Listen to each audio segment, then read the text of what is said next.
Frank Seravalli, TSN senior hockey reporter. Follow, Archive. Dallas. The day many believed would be Erik Karlsson's last as an Ottawa Senator ended up being GM Pierre Dorion's most quiet.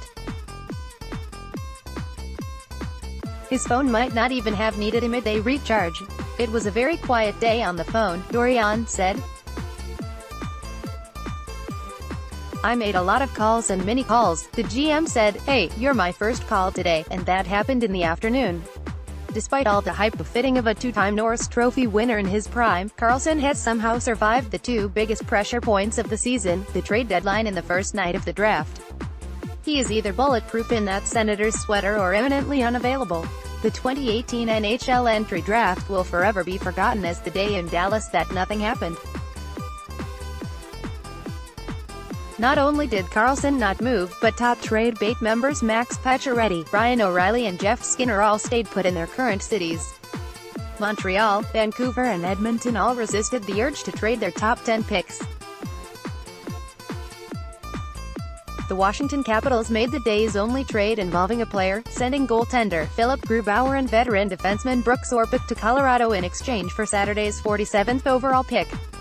At number 5, Grubauer was the only player crossed off TSN's trade bait board on Friday.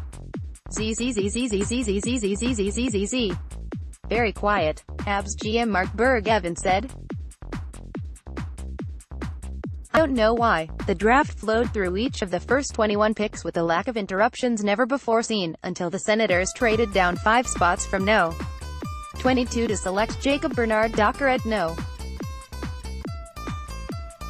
26. It was like attending an insurance broker's convention. Surprised? I don't know, Dorion said. A lot of things surprise me. By unloading Orpik's $5.5 million hit, the Stanley Cup champion Capitals inched closer to re-signing the premier defenseman on the free agent market in John Karlsson. There is a push for the Capitals to get it done before Karlsson can begin talking to other teams when the free agent interview period opens on Sunday.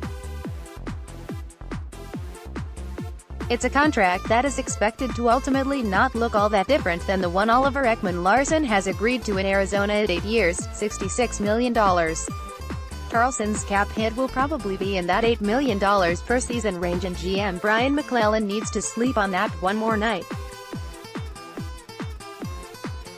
We're really close, Karlsson said. Avalanche GM Joe Sakic said he gave Orpik a courtesy call to hold up the housing search in Denver.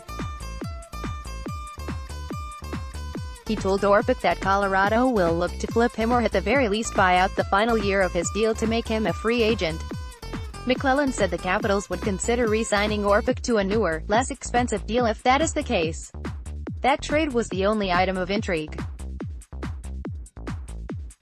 Even the Carolina Hurricanes, operating under aggressive new owner Tom Dundon and GM Don Waddell, didn't pull the trigger on a deal. From Skinner to Elias Lindholm, Justin Falk and Noah Hanifin, there are few untouchables in Carolina.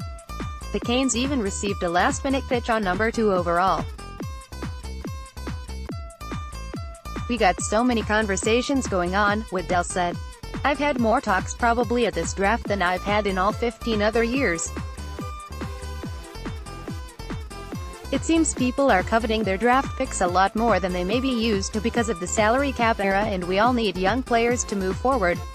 Like Ottawa, Carolina remains open for business on Saturday. Somebody's going to have to blow us away, Waddell said. Obviously some teams made some pretty significant offers, but nothing that we felt that we could move past the player. If you are waiting for the action to pick up, don't hold your breath. With first-round picks off the board, there is less incentive to pull the trigger, with some teams believing it's best to take the emotion out of the moment and wait until Monday or Tuesday. What's the rush? Historically, there have not been many major Day 2 draft floor trades. There were 9 trades on Saturday at last year's draft in Chicago, but only one involved a roster player, with Travis Hamonic moving to Calgary. Never say never, but Dorion hinted he wouldn't buck that trend. I'm not a trendsetter, Dorion said. You've seen how I dress. I'm not a trendsetter. Contact Frank Seravalli on Twitter, @Frank_Seravalli.